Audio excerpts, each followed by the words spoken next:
अथ 29वां अध्याय। भगवान श्री कृष्ण के लीला विहार का वर्णन। श्री सुखदेव जी कहते हैं, परीक्षित, द्वारिका नगरी की छटा अलौकिक थी। उनकी सड़कें मतवाले हाथियों, सुसज्जित योद्धाओं, घोड़ों और स्वर्ण में रथों की भीड़ से सदा सर्वदा भरी रहती थी। जिधर देखिए उधर ही हरी हरी उपवन और उद्यान लहरा थे। पात के पात वृक्ष फूलों से लदे हुए थे। उन पर बैठ के भौरे गुनगुना रहे थे और तरह तरह के पक्षी कलरव कर रहे थे। वह नगरी सब प्रकार की संपत्तियों से भरपूर थी। जगत के श्रेष्ठ वीर यदुवंशी उसका सेवन करने में अपना सौभाग्य मानते थे। लक्ष्मीपति भगवान की यही अपनी नगरी द्वारिका थी। इसी में वे निवास करते थे। भगवान श्री कृष्ण 16,000 रानियों से अधिक पत्नियों के एकमात्र प्राण बल्लभ थे। उन पत्नियों के अलग अलग महल परम ऐश्वर्य से संपन्न थे। जितनी पत्नियां थी उतने ही अद्भुत रूप धारण करते थे और उनके साथ विहार करते थे। सभी पत्नियों के महलों में सुंदर सुंदर सरोवर थे। उनका निर्मल जल खिले हुए नीले, पीले, श्वेत, लाल आदि भांति भांति के कमलों के पराग से महकता था। उनमें झुंड के झुंड हंस, सारस आदि सुंदर सुंदर पक्षी चहकते रहते थे। भगवान श्री कृष्ण उन जलाशयों में तथा कभी कभी नदियों के जल में भी प्रवेश कर जल विहार करते थे।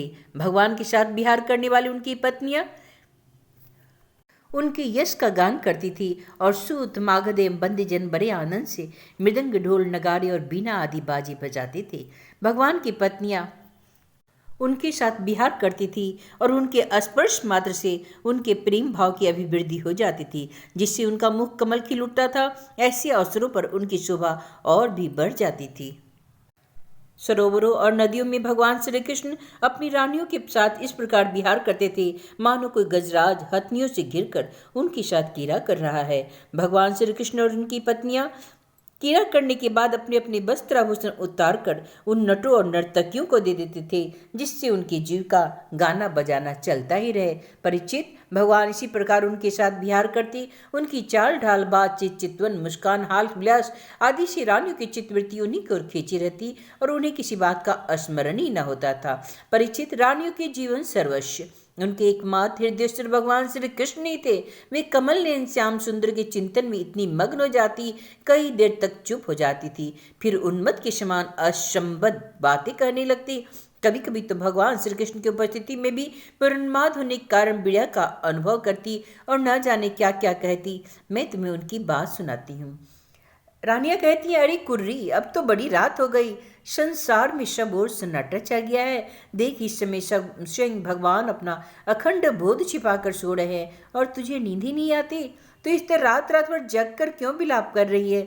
सखी, कहीं कमल नयन भगवान के मधुर हास्य और लीला भरी उद्दार चित्तों से तेरा हृदय भी हमारी तरफ तो नहीं विंध गया? अरे चकवी, तूने रात के समय अपने नेत्र क्यों बंद कर लिए? क्या तेरे पतिदेव कहीं विदेश चले गए हैं कि तू इस प्रकार करुण स्वर में पुकार रही है? तू कितनी बड़ी दुखिनी है, परंतु हो न हो तेरे हृदय में भी हमारे ही समान भगवान की दासी होने का भाव जग गया है। क्या अब तू उनके चरणों पर चढ़ाई हुई पुष्पों की माला अपनी चोटियों में धारण करना चाहती है? अहो समुद्र, तुम निरंतर गरजते ही रहते हो। तुम्हें नींद नहीं आती क्या? जान पड़ता है तुम्हें सदा जागते रहने का रोग लग गया, परंतु नहीं, हम समझ गई हैं। हमारे प्यारे श्याम सुंदर ने तुम्हारे धैर्य, गांधीर्य आदि स्वाभाविक गुणों को छीन लिया है। क्या इसी से तुम हमारे ही समान ऐसी व्याधि के शिकार हो गए हो जिसकी कोई दवा नहीं है? चंद्रदेव, तुम्हें बहुत बड़ा रोग राज्य क्षमा हो गया है, इसी से तुम इतने छीन जो हो रहे हो। अरे राम, अब तो तुम्हें अपनी किरणों का अंधेरा भी नहीं हटा सकते। क्या हमारी भांति हमारे प्यारे श्याम सुंदर की मीठी मीठी रहस्य की बातें भूल जाने के कारण तुम्हारी बोलती बंद हो गई है? क्या उसी की चिंता में तुम मौन हो रहे हो? मल्यानियल, मल्यानिल, हमने तुम्हारा क्या बिगाड़ा जो तू हमारे हृदय में आकर के इधर उधर हमें छू रहा है? अरे तू नहीं जानता, भगवान की तिरछी चितवन से हमारा हृदय पहले ही घायल है। श्रीमन मेघराज, तुम्हारे शरीर का सौंदर्य तो हमारे प्रीतम जैसा ही है। अवश्य तुम यदुवंश शिरोमणि भगवान के परम प्यारे हो, तभी तो तुम हमारी ही भांति प्रेम पास में बंध कर उनका ध्यान कर रहे हो। देखो देखो, तुम्हारा हृदय चिंता से भर रहा है। तुम उनके लिए अत्यंत उत्कंठित हो रहे हो, तभी तो बार बार उनकी याद करके हमारी ही भांति आंसू की धारा बहा रहे हो। हे श्यामगन, सचमुच घनश्याम से नाता जोड़ना घर बैठे पीरा मूल लेना है। अरे कोयल, तेरा गरला तो बड़ा ही सुरीला है। मीठी बोली बोलने वाले हमारे प्राण प्रिय के सामने ही मधुर स्वर से तू भी बोलती है। सचमुच तेरी बोली में सुधा घोली हुई है, जो प्यारे के विरह में मरे हुए प्रेमियों को जिलाने वाली है। तू ही बता, इस समय हम तेरा क्या प्रिय करें। हे प्रिय पर्वत, तुम बड़े उदार विचार के हो। तुमने ही तो पृथ्वी को धारण कर रखा है। न तुम हिलते डोलते हो और न कुछ कहते सुनते हो। जान पड़ता है किसी बड़ी बात की चिंता में मग्न हो गए हो। ठीक है, हम समझ गई। तुम हमारी ही भांति चाहते हो कि अपने समान ही बहुत से शिखरों पर मैं भी भगवान श्याम सुंदर के चरण कमल धारण करूं। समुद्र पत्नियों, नदियों, यह ग्रीष्म ऋतु है। तुम्हारे कुंड सूख गए हैं। अब तुम्हारे अंदर खिले हुए कमलों का सौंदर्य नहीं दिख रहा। तुम बहुत दुबली पतली हो गई हो। जान पड़ता है जैसे हम अपने प्रियतम श्याम सुंदर के प्रेम बड़ी चित्तवन न पाकर अपना हृदय खो बैठी हैं और अत्यंत दुबली पतली हो रही हैं, वैसे ही तुम भी मेघों के द्वारा अपने प्रीतम समुद्र का जल न पाकर ऐसी दीनहीन हो गई हो। हे हंस, आओ आओ, भले आए हो, स्वागत है। आसन पर बैठो, लो दूध भी पी लो। हे प्रिय हंस, श्याम सुंदर की कोई बात तो सुनो। हम समझती हैं तुम उनके दूत हो। किसी के बस में न होने वाले श्याम सुंदर सकुशल है ना? अरे भाई, उनकी मित्रता तो बड़ी अस्थिर है, क्षण भंगुर है। एक बात तो बतलाओ, उन्होंने हमसे कहा था तुम ही हमारी परम प्रियतमा हो। क्या अब उन्हें यह बात याद है? जाओ, हम तुम्हारी अनुनय विनय नहीं सुनती। जब वे हमारी परवाह नहीं करते तो हम उनके पीछे क्यों मरे? हे क्षुद्र के दूत, हम उनके पास नहीं जाती। क्या कहा? वे हमारी इच्छा पूर्ण करने के लिए आना चाहते हैं। अच्छा, अब उन्हें तो यहाँ बुला लाना, हमसे बात कराना, परंतु कहीं लक्ष्मी जी को साथ न ले आना। तब क्या वे लक्ष्मी जी को छोड़कर यहाँ नहीं आना चाहते? यह कैसी बात है? क्या स्त्रियों में लक्ष्मी जी ही एक ऐसी हैं जिनका भगवान से अनन्य प्रेम है? क्या हम में से कोई भी एक स्त्री भी वैसी नहीं है? परीक्षित, श्री कृष्ण पत्नियां योगेश्वरेश्वर भगवान श्री कृष्ण में ऐसा ही अनन्य प्रेम भाव रखती थी। इसी से उन्होंने परम पद प्राप्त किया। भगवान श्री कृष्ण की लीलाएं अनेकों प्रकार से अनेकों गीतों द्वारा गान की गई है। वे इतने मधुर, इतनी मनोहर कि उनके सुनने मात्र से स्त्रियों का मन बलात् उनकी ओर खींच जाता है। फिर जो स्त्रियां उन्हें अपने नेत्रों से देखी, उनके संबंध में तो कहना ही क्या है। जिन बड़भागिनी स्त्रियों ने जगत गुरु भगवान श्री कृष्ण को अपना पति मानकर परम प्रेम के साथ उनके चरण कमलों को सहलाया, उन्हें नहलाया, दुलाया, खिलाया, पिलाया, तरह तरह से उनकी सेवा की, उनकी तपस्या का वर्णन तो भला किया ही कैसे जा सकता है। परीक्षित, भगवान श्री कृष्ण सत्पुरुषों के एकमात्र आश्रय हैं। उन्होंने वेदोक्त धर्म का बार बार आचरण करके लोगों को यह बात दिखला दी कि घर ही धर्म, अर्थ और काम साधन का साधन है। इसलिए वे गृहस्थोचित श्रेष्ठ धर्म का आश्रय लेकर व्यवहार कर रहे थे। परीक्षित, मैं तुमसे कह चुका हूँ कि उनकी रानियों की संख्या थी 16,108। उन श्रेष्ठ स्त्रियों में भी रुक्मणी आदि 8 पटरानियां और उनके पुत्रों का तो मैं पहले ही क्रम से वर्णन कर चुका हूँ। उनके अतिरिक्त भगवान श्री कृष्ण की और भी जितनी पत्नियां थीं, उनके भी प्रत्येक के 10-10 पुत्र थे। यह कोई आश्चर्य की बात नहीं है, क्योंकि भगवान सर्वशक्तिमान और सत्य संकल्प है। भगवान के परम पराक्रमी पुत्रों में 18 तो महारथी थे, जिनका यश सारे जगत में फैला हुआ था। उनके नाम तुम मुझसे सुनो: प्रद्युम्न, अनिरुद्ध, दीप्तिमान, भानु, शाम्ब, मधु, बृहद्भानु, चित्रभानु, विक्र, अरुण, पुष्कर, वेदबाहु, श्रुतदेव, सुनंदन, चित्रबाहु, विरूप, कवि और नेग्रोध। राजेंद्र, भगवान श्री कृष्ण के इन पुत्रों में भी सबसे श्रेष्ठ रुक्मणी नंदन प्रद्युम्न जी थे। वे सभी गुणों में अपने पिता के समान ही थे। महारथी प्रद्युम्न ने रुक्मी की कन्या से अपना विवाह किया था। उन्हीं के गर्भ से अनिरुद्ध जी का जन्म हुआ था। उन्हीं में 10,000 हाथियों का बल था। रुक्मी की दौहित्र अनिरुद्ध जी ने अपनी नाना की पोती से विवाह किया था। उनके गर्भ में से ब्रज का जन्म हुआ था। ब्राह्मणों के शाप से पैदा हुए मुशन के द्वारा यदुवंश का नाश हो जाने पर एकमात्र वे ही बचे थे। ब्रज के पुत्र हुए प्रतिबाहु, प्रतिबाहु के सुबाहु, सुबाहु के शांतसेन और शांतसेन के सत्यसेन। परीक्षित, इस वंश में कोई भी पुरुष ऐसा न हुआ जो बहुत सी संतान वाला न हो तथा जो निर्धन, अल्पायु और अल्प शक्ति हो। वे सभी ब्राह्मणों के भक्त थे।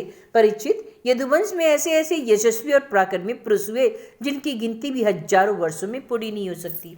मैंने ऐसा सुना है कि यदुवंश के बालकों को शिक्षा देने के लिए 3,88,00,000 आचार्य थे।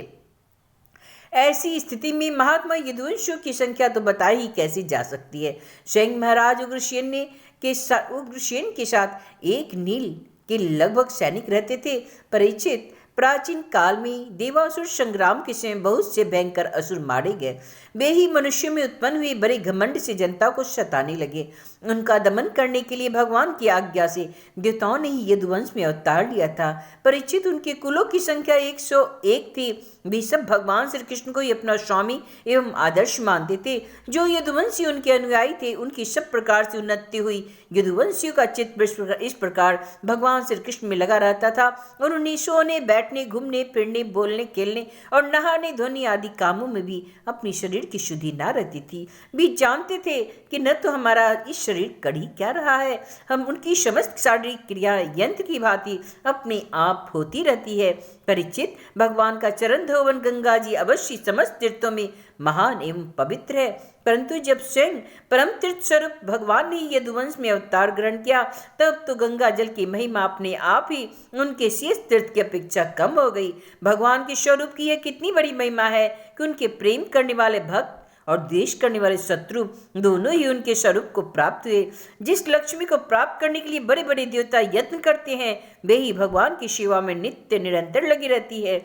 भगवान का नाम एक बार सुनने अथवा उच्चारण करने से ही सारे अमंगलों को नष्ट कर देता है। ऋषियों के वंशजों में जितने भी धर्म प्रचलित हैं, सबके संस्थापक भगवान श्री कृष्ण ही तो हैं। वे ही अपने हाथ में काल स्वरूप चक्र लिए रहते हैं। हे परीक्षित, ऐसी स्थिति में वे पृथ्वी का भार उतार देते हैं तो यह कौन सी बड़ी बात है। भगवान श्री कृष्ण समस्त जीवों के आश्रय स्थान है। यद्यपि वे सदा सर्वदा सर्वत्र उपस्थित ही रहते हैं, फिर भी कहने के लिए उन्होंने देवकी जी के गर्भ से जन्म लिया। यदुवंशी वीर पार्षदों के रूप में उनकी सेवा करते रहे।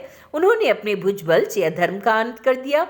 परीक्षित, भगवान स्वभाव से चराचर जगत का दुख मिटाते रहते हैं। उनका मंद मंद मुस्कान से युक्त सुंदर मुखारविंद ब्रज स्त्रियों और पूर्ण स्त्रियों के हृदय में प्रेम भाव का संचार करता रहता है। वास्तव में सारी जगत पर वही विजयी है। उन्हीं की जय है, उन्हीं की जय हो। हे परीक्षित, प्रकृति से अतीत परमात्मा ने अपने द्वारा स्थापित धर्म मर्यादा की रक्षा के लिए दिव्य लीला शरीर ग्रहण किया और उनके अनुरूप अनेकों अद्भुत चरित्रों का अभिनय किया। उनका एक एक कर्म स्मरण करने वालों के कर्म बंधनों को काट डालने वाला है। जो यदुवंश शिरोमणि भगवान श्री कृष्ण के चरण कमलों की सेवा का अधिकार प्राप्त करना चाहे, उसे उनके लीलाओं का श्रवण करना ही चाहिए। हे परीक्षित, जब मनुष्य प्रतिचन भगवान श्री कृष्ण की मनोहारिणी लीला कथाओं का अधिकाधिक श्रवण, कीर्तन और चिंतन करने लगता है, तब उसकी यही भक्ति उसे भगवान के परम धाम में पहुंचा देती है। यद्यपि काल की गति के परे पहुंच जाना बहुत ही कठिन है, परंतु भगवान के धाम में काल की दाल भी नहीं गलती। वह वहां तक पहुंच ही नहीं पाता। उसी के धाम की प्राप्ति के लिए अनेक सम्राटों ने अपना राजपाट छोड़कर तपस्या करने के उद्देश्य से जंगल की यात्रा की है। इसलिए मनुष्य को उनकी लीला कथा का श्रवण करना ही चाहिए। इति श्रीमद्भागवती महापुराणे वैयासिक्यामष्टादशसहस्रस्यां परमहंस्यासनिकायां दशमस्कन्धे उत्तरार्धे श्रीकृष्णचरितार्णववर्णनं नाम 90तमोऽध्याय। इति दशमस्कन्धो सम्पूर्णम्। श्रीकृष्णार्पणम् अस्तु।